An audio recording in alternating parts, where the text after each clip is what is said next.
It touched me in here, maybe in here, I don't know, where my heart is. Pull up everything you know about the crew of the Dingwall.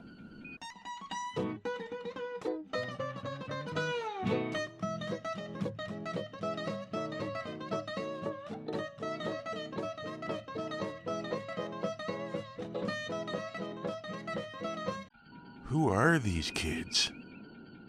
So this is episode 16 of Star Trek Prodigy. We can see the light at the end of the tunnel. Usually you reserve that for things you don't like. Like, oh, it's almost quitting time. I can see the light at the end of the tunnel. But I like this show. So light at the end of the tunnel isn't necessarily a good thing to me. Maybe it is to you. It's always fun to see something cool, complete. You know what I mean? It's fun to see something come full circle. So in that regard, maybe I am looking forward to seeing how this ends. This isn't the end. This is the prelude. Prelude comes before the end, before the middle, perhaps before the start. Your life story. That's a prelude. Where you are today is now. Yesterday is the prelude. What are we going to find out in this episode? Probably some backstories. Probably some stories that led up to the current story. Probably we're going to get some foundation stones upon which these characters are built. When this episode began, I couldn't help but notice in the intro that this episode had 1 million different writers. So I was a little scared.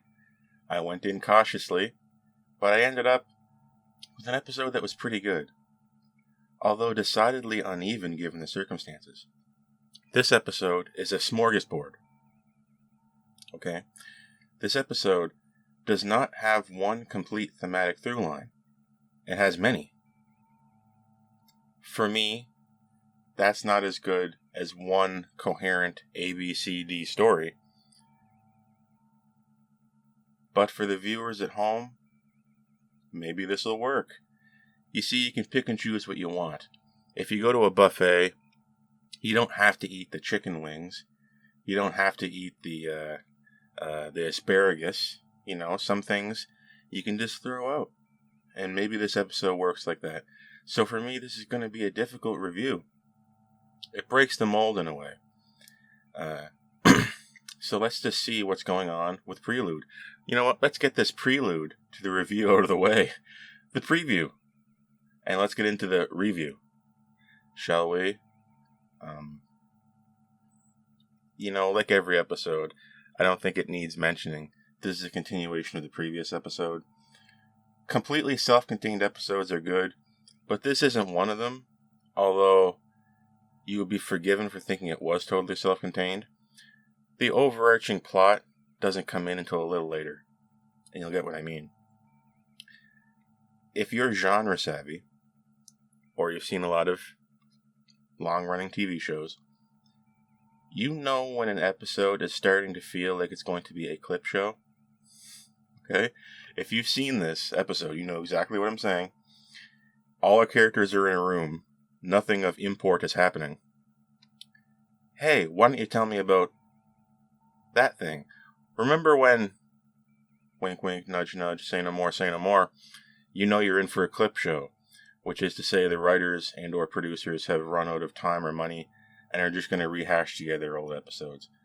It starts like that, but that's not what happens. We subvert that in a good way. Instead of getting a clip show, we get a show of multiple flashbacks that are important to understanding our characters. In a lesser show, all of these character build-up moments and flashbacks would have been rammed into the first few episodes. But not so in Prodigy. Our quote-unquote sob stories, as they do mention in this episode, they say sob stories. Makes you think. We're doling it out to the audience after we like these characters. We've already learned to love them. So let's learn why we love them. You are a compilation of all the things that have ever happened to you, as are the characters in this episode. We're fixing the auxiliary warp drive. I suppose that's the protostar warp drive, the third nacelle. Jankum's working on it. Dal's working on it. We're all putting in the elbow grease. But these things take time.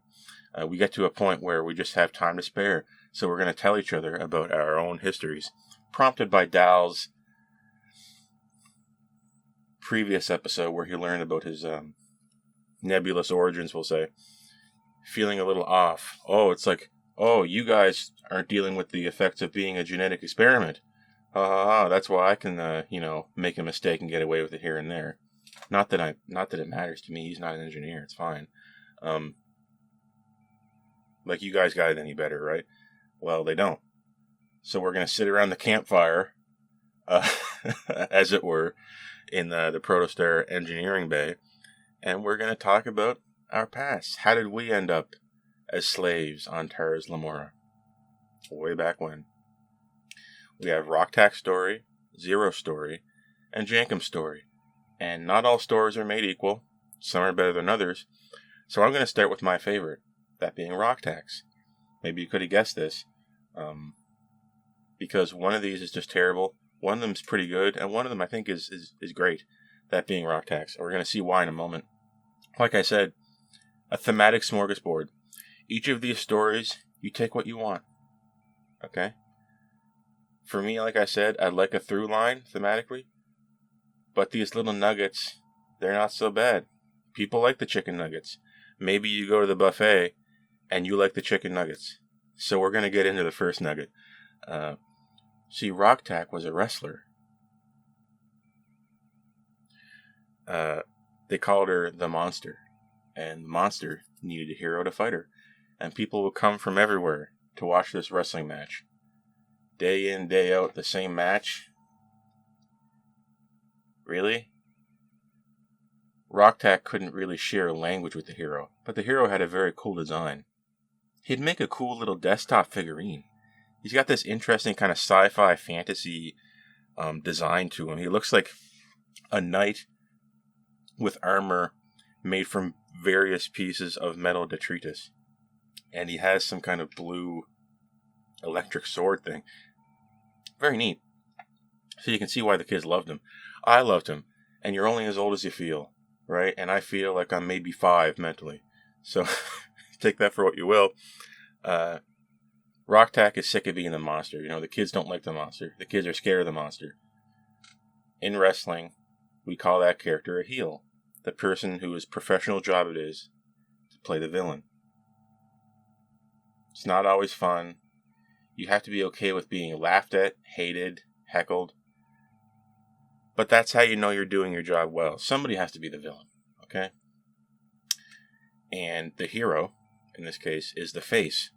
That means they're the character that the audience wants to have win. Okay? Now, one day, rok-tahk decided she had enough and she wanted to win. And in the heat of the moment, turned the tide of the fight, and she turned face. So she had a turn, right? The heel turned to face in a moment, as you say in wrestling terms. And she beat the hero. The hero was okay with this. They have a non-verbal understanding, which was very touching, by the way. And I love the way the story was presented, with rok-tahk just explaining the whole thing, as you would a child. It touched me in here, maybe in here. I don't know where my heart is, but I thought it was very effective, and I hope we get to meet this hero character again someday. I hope he's not dead, because he was so cool. So they go with this, but guess what? The audience doesn't come back, and now the rations are halved. And just because of this alone, rok-tahk basically gets sold off to meet what I assume is ends meet. To Kazon. Oops, Kazon. It's all Kazon, baby. Wall-to-wall Kazon slavers everywhere. It might as well be the Orions of the Delta Quadrant, am I right? I don't hear any applause. Ooh, tough crowd. Now, in real life, heel turns are a necessary part of keeping the audience entertained. I guess in the Delta Quadrant, people just want to watch the exact same thing every time. But on Earth, the villain has to be allowed to win sometimes, so that the hero has something to do next time. You see, you got to build it up. You got to build it up until you get the pop off in the crowd when the hero finally beats the bad guy who was beating him the last 5 matches. You see? And sometimes villains can permanently become heroes in wrestling. So I didn't really buy the fact that in this quote-unquote wrestling match, Rok-Tahk was basically canned for one turn to face. Not buying that, but what else could it have been? How else could you have written this? I got nothing better. And kids won't understand. That's not an excuse. Do not do as I say or as I do. Okay? Do not just hand wave away writing. Oh, they won't understand. That's not a good idea. But suffice to say, it gets its point across in a slightly less than logical way. And it did touch my heart. So that's how Rok-Tahk ended up being enslaved by the Kazon and then sold to the diviner on Tars Lamora to dig for the proto-star. We know how that turned out. Not so good for the diviner. Something went a bit askew in that department. Our second story would be Zero's. I'll just get this out of the way now. It's fast. What do you think happened to Zero? Yeah, that's what happened. Zero just got caught. That's it. Oops, Kazon. The Medusans were just exploring some planet together. We get to see the Medusan ship, by the way. Very cool to see that come back. Very, very old ship, that is. You'll know it when you see it. The Kazon arrive with the classic face visors that you use to deflect Medusan mind spell. And they just capture Zero, put Zero in a box, and Bob's your uncle, and Zero is sold to the diviner. Like, there's no... It's tragic, sure, but there's no... They were just out exploring somewhere, like, as you do. Like, what... I could have guessed this story, but, Jank and Pog, much more up my alley, being an engineer, I can relate. It seems like Tellarites used to send, pre-Federation Tellarites, used to send orphans away on sleeper ships to deep space mining missions. So, Jank and Pog wakes up on a sleeper ship, meaning Jank and Pog is from the 22nd century. Just out of nowhere. Like, I never would have been able to guess it. Never would have been able to guess it, I should say. We have characters from the future, with the diviner and such, and characters from the past, being Jankum. Am I incorrect in that? I've seen this episode 3 times. I believe he said pre-Federation. Pre-Federation. Sleeper ship. He's from like 2150 something, maybe. Not that it matters at this point. But we do get to see the Tellarite ship, which is very cool. We've seen that ship before, and as is the case in Star Trek, oftentimes a ship is considered an actor. That ship can play different ships. Like the Tellarite ship, you may in one episode see it play some other alien ship. Not going to get into it, but ships have multiple purposes, we'll say. Especially back in the day when you only had so many models and so much time. These days, with the dawn of CGI, the dominance of it, I think we more or less do it just to stay in keeping with Star Trek. A ship can have multiple identities. Sometimes other ships have Federation-looking nacelles, like the old Romulan ships. Sometimes they look like something straight out of the Federation, like the Medusan ship. But this is the Tellarite ship, and I was happy to see it. And I was really happy to see inside it. It's a unique and rare treat to be given a window into alien vessels in Star Trek that are this well designed and this cool looking, this memorable. I really like the way it was designed on the interior, especially with a Tellarite vessel, Seeing these Federation denizens we've known forever, comprising the backbone of the Federation, Tellarites, Andorians, humans, Vulcans, seeing behind the scenes of what goes on in their ship, especially if I'm led to believe what's said in this episode. This is a Tellurite ship from hundreds of years ago. Cool. I actually really like the Andorian ships from that era. The Kumari. I thought that was very cool looking in Star Trek Enterprise. If you're interested in checking out other old ships. Jankum wakes up because... it's kind of like this ship. One little thing goes wrong and it's the end of the world. His ship is hit by a single rock, causing a cascade failure. Hull breach, leaking air, we need to fix this, fix that, fix this, fix the toilet, fix this thing in the Arboretum, and it just goes on. It's a cascading failure, you see. Jankum Pog has to fix it. He's just an apprentice, but in the process, he becomes a real engineer by doing what engineers do best, improvising. Extrapolating based on incomplete information. Jankum Pog can fix it. He can fix this, he can fix that. The robot is just saying, oops, there's a problem in the Arboretum. Oops, there's a blockage in the toilet. It's so funny that the computer says oops. Like, I kind of want to see that now. Like, oops, come over the intercom when something has exploded. How about instead of a red alert just being an alarm klaxon going off, it just says, oops, problem. Oops, problem. Oops, perimeter alert.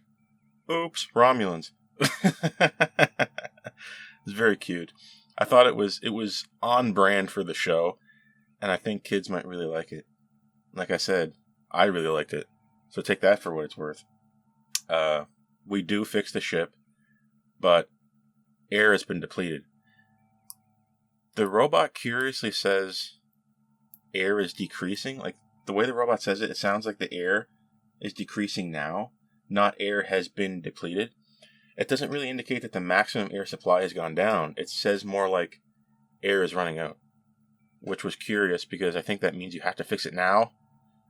But Jankum takes that as meaning, oh, there's not enough air for me. So it's calculated that if Jankum Pog left the ship, the other sleeping passengers would make it to their destination. So he heroically sacrifices himself. He heroically sacrifices his ability to get to his destination by leaving the ship and therefore reducing the demand on oxygen. Do you want to get to your destination? This is a sleeper ship full of mining orphans. Do you want to get to the mining site? By the way, he's woken up so far into the future. It's curious that the Federation, after having been joined with Tellurites, so to speak, hasn't sent a ship to get this Tellurite vessel back. Like, this Tellurite vessel went into deep space with these orphans for mining. It wasn't going fast when it launched. You could catch that in when does this take place? Like 2380 something? You could catch that lickety split. Did we just forget about it?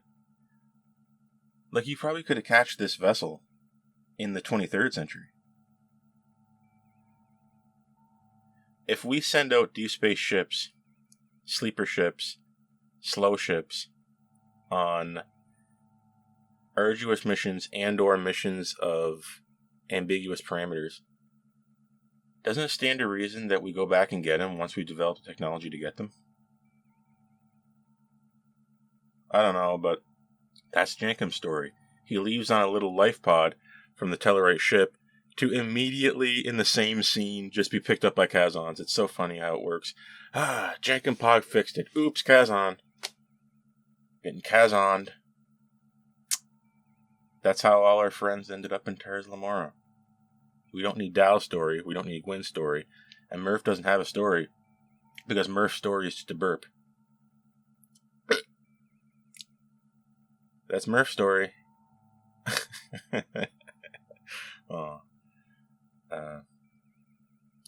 That really comprises our A-plot.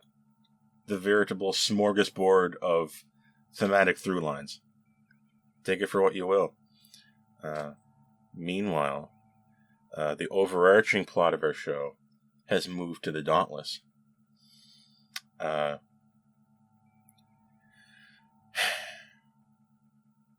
What do we know about the crew of the Protostar?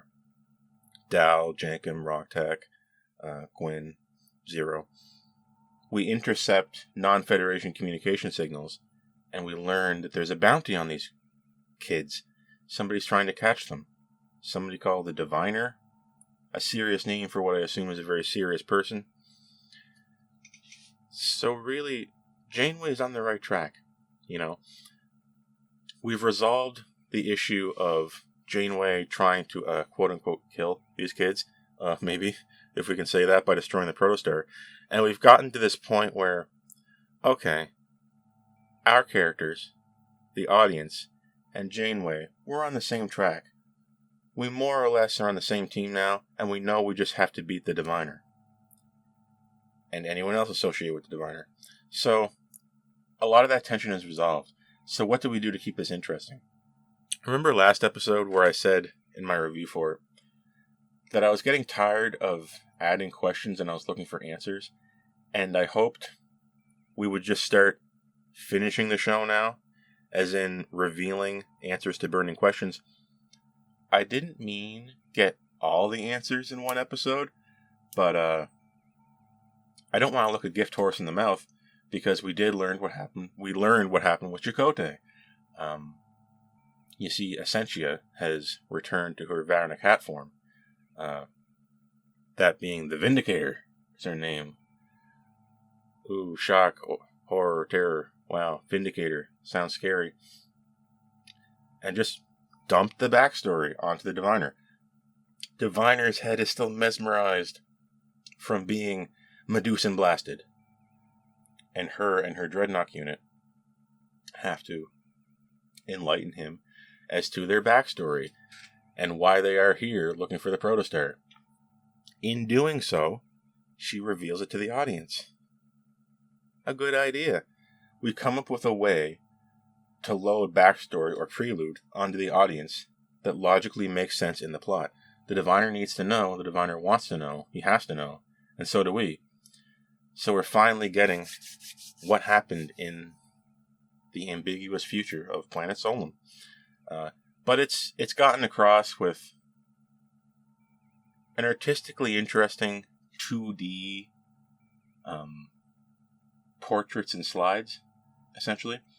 I'm not going to impugn it that much artistically, because I understand how difficult this would be to render in 3D.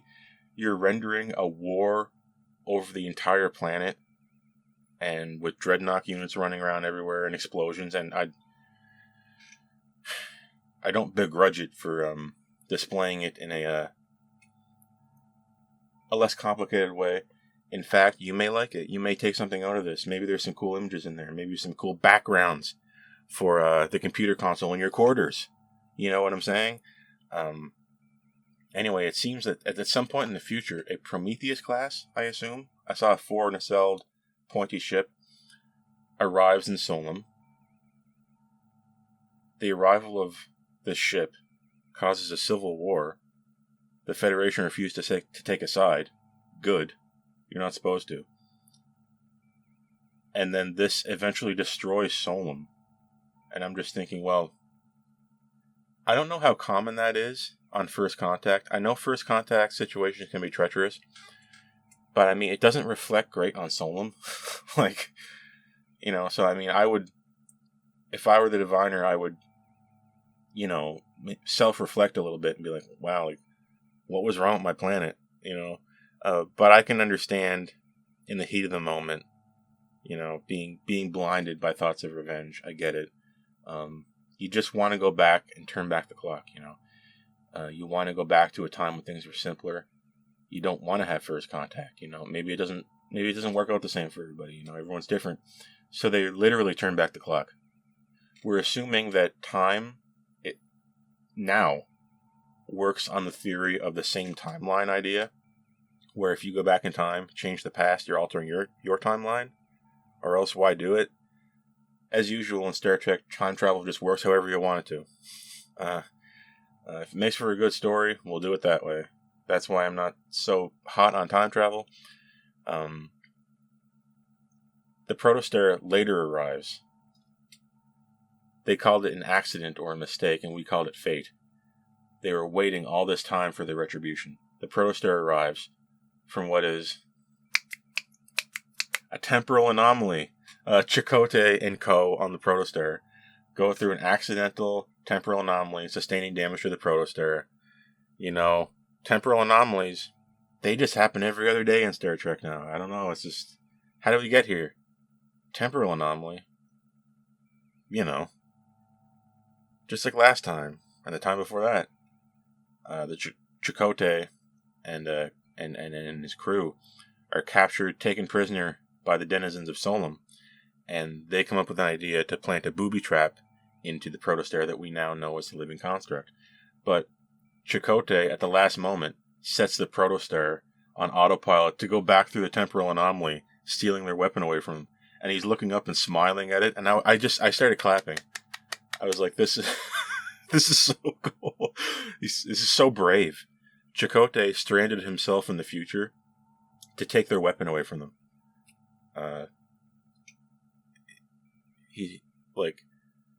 What a fun achievement that is for Chakotay. It was so cool, and I partook in the joy of seeing my enemies thwarted in that moment. We'll say that. The ship goes back through the temporal anomaly, so we have to follow it back.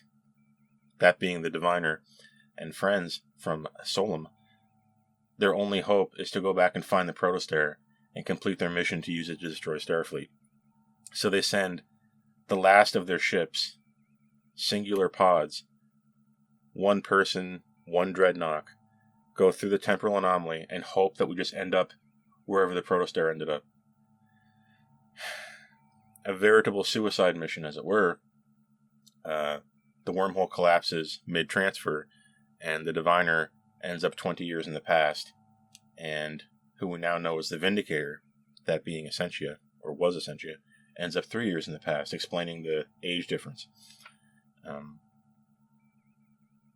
Diviner was giving up hope that he would ever find the protostar, but in desire to complete his mission, created a progeny, that being Gwendala, and for whatever reason this was against the rules. I don't know why, maybe we'll learn in the future, but there's your backstory. We got everybody's prelude. Jankum's prelude, Zero's prelude, rok-tahk's prelude, the Diviner's prelude, kind of doubling as Chakotay's prelude. He's in the future now. And what we're left with is Chakotay needs to be rescued. It's going to be a little bit harder than we thought because we have to somehow reopen this temporal anomaly.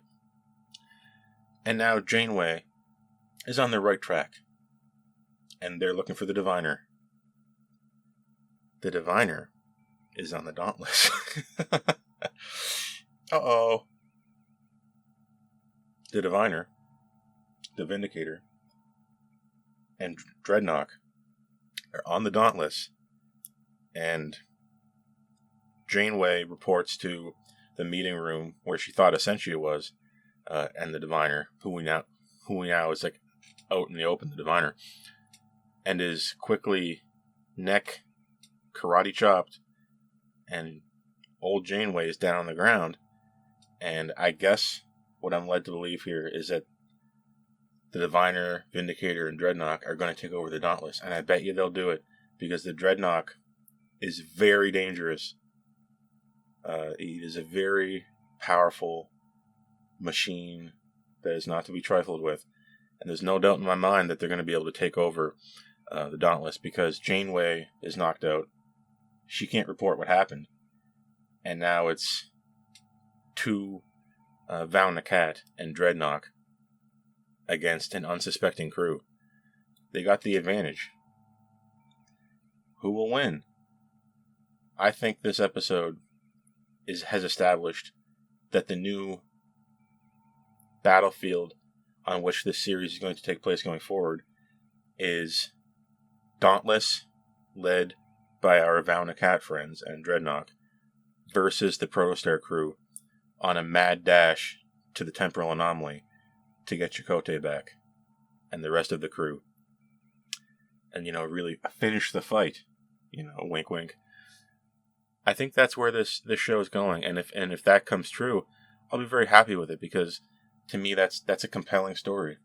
Are kids going to understand this last part here with the time travel shenanigans?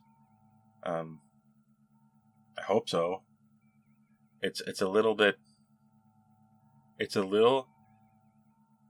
convoluted, a little bit confusing, but far from how confusing it could be with time travel involved. You get time travel involved, you can make a story impossible to understand, because it breaks so much of the logic we have in our minds as beings from this dimension. The arrow of time always moves forward. If you break that, you're breaking the fundamental logic base by which all of our thinking takes place. Given that, maybe I should say that this gets it across well. If it's a little confusing, maybe that's a good thing. But for kids, I don't know. And we have to always preface this by saying, for kids, will kids understand it? Because this is ostensibly a kid's show, right? I'm just going by what they say. I don't view, this is a comedy, this is a kid's show, blah, blah, blah. To me, this is Star Trek, right? It's kind of its own thing. You take it how you want, but for me, finishing this episode, musically, there could have been a lot more. I didn't notice anything compelling in the scene with Solem. Musically, I didn't notice anything super compelling in our flashback scenes. Visually, really good. We got to see the Medusan ship. We got to see the Tellarite ship. It's always cool seeing the Protostar and the Dauntless. It would have been cool seeing the Prometheus class rendered in the Prodigy style as it returned to Solem in the future, or came to Solem in the future. It would have been cool to see a few 3D scenes of Solem, but it is what it is. Thematically, for me, I was left a little bit befuddled. There's 3 or 4 different thematic threads here. Like I said, it's a smorgasbord. You take what you want. So with regards to that, I'm going to have to go yes thematically, because I think there's something you can get out of all of them. Rok-tahk, in her sob story, quote unquote, she learns to not fight. She submits to the hero and wins food. She fights back against the hero, loses food, and gets enslaved. A narrow way of looking at it, but she says herself, that's why I don't like fighting. Is fighting wrong in and of itself? A thematic question for you. Jankum Pog, he saves the Tellarite ship without anyone being able to remember his name. Is it better to save your friends and get nothing in return than to stay behind selfishly and tell everyone that you saved them? I don't know. You take that for what you will. At least there's something thematically going on. Zero, there's nothing really going on there other than capturing people is wrong. Like, of course it is. Like, no big revelations there. And, like I said, you can take the chicken nuggets and you can slide the kidney beans off into the garbage. But it's up to you to decide which is the chicken nugget and which is the kidney bean. Therefore, I'm going to have to go with a basic 6 for this episode. It's a keeper. It's a lot better than nothing. And it's ultimately very necessary, given the plot developments here. We stand somewhere fundamentally different than we stood at the end of the previous episode. That's a good thing. And thematically, you nibble on what you want, buddy. I'm Lieutenant Merrick, and I'm going to see you when next time I see you.